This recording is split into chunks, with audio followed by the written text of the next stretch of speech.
Kitab 2 Tawarikh.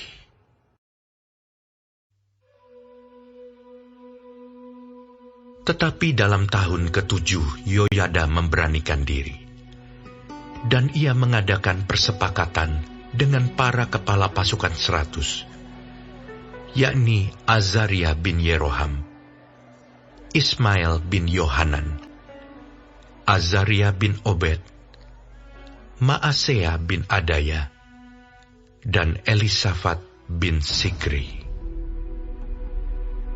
Mereka mengelilingi Yehuda dan mengumpulkan orang-orang Lewi dari semua kota di Yehuda, serta kepala-kepala puak orang Israel, dan mereka semua datang ke Yerusalem.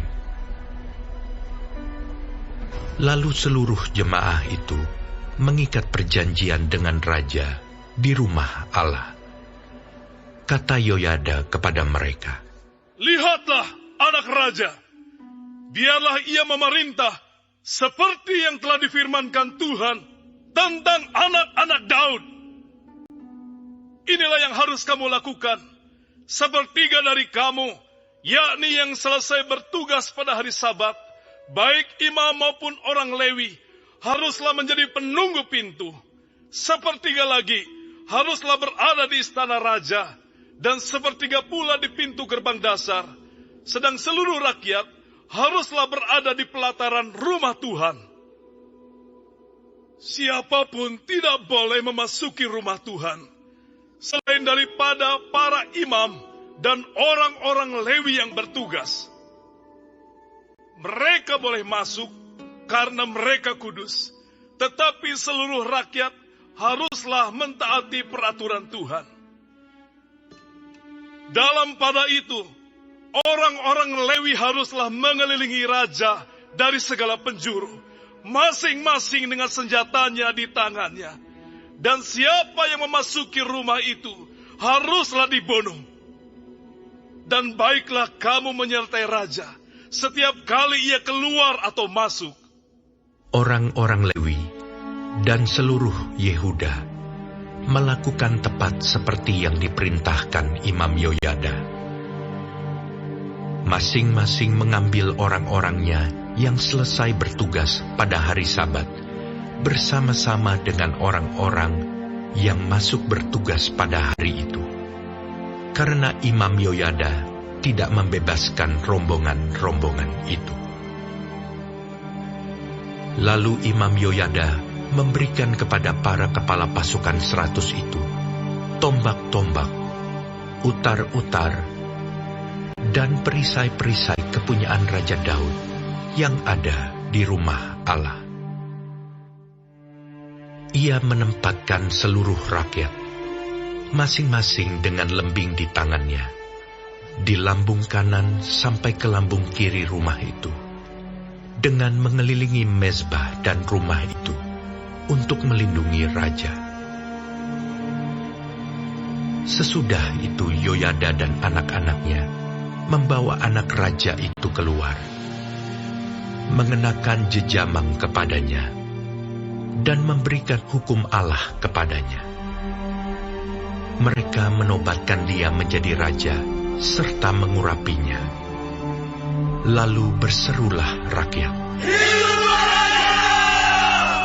Ketika Atalia mendengar pekik rakyat yang berlari-lari menyambut raja dan memuji-muji dia, pergilah ia mendapatkan rakyat itu ke dalam rumah Tuhan. Lalu dilihatnyalah raja berdiri dekat tiangnya pada jalan masuk, sedang para pemimpin dengan para pemegang nafiri ada dekat raja. Dan seluruh rakyat negeri bersukaria sambil meniup nafiri, sedang para penyanyi dengan alat-alat musik mereka memimpin nyanyian puji-pujian.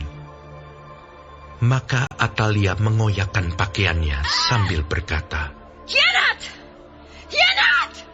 Tetapi Imam Yoyada menyuruh keluar para kepala pasukan 100, yakni orang-orang yang mengepalai tentara. Katanya kepada mereka, "Bawalah dia keluar dari antara barisan." Siapa yang memihak kepadanya harus dibunuh dengan pedang. Sebab imam itu telah berkata tadinya, Jangan kamu membunuhnya di rumah Tuhan. Lalu mereka menangkap perempuan itu. Pada waktu ia sampai ke jalan masuk istana raja, pada pintu gerbang kuda, dibunuhlah ia di situ. Kemudian Yoyada mengikat perjanjian antara dia dengan segenap rakyat dan raja, bahwa mereka menjadi umat Tuhan. Sesudah itu, masuklah seluruh rakyat ke rumah Baal, lalu merobohkannya.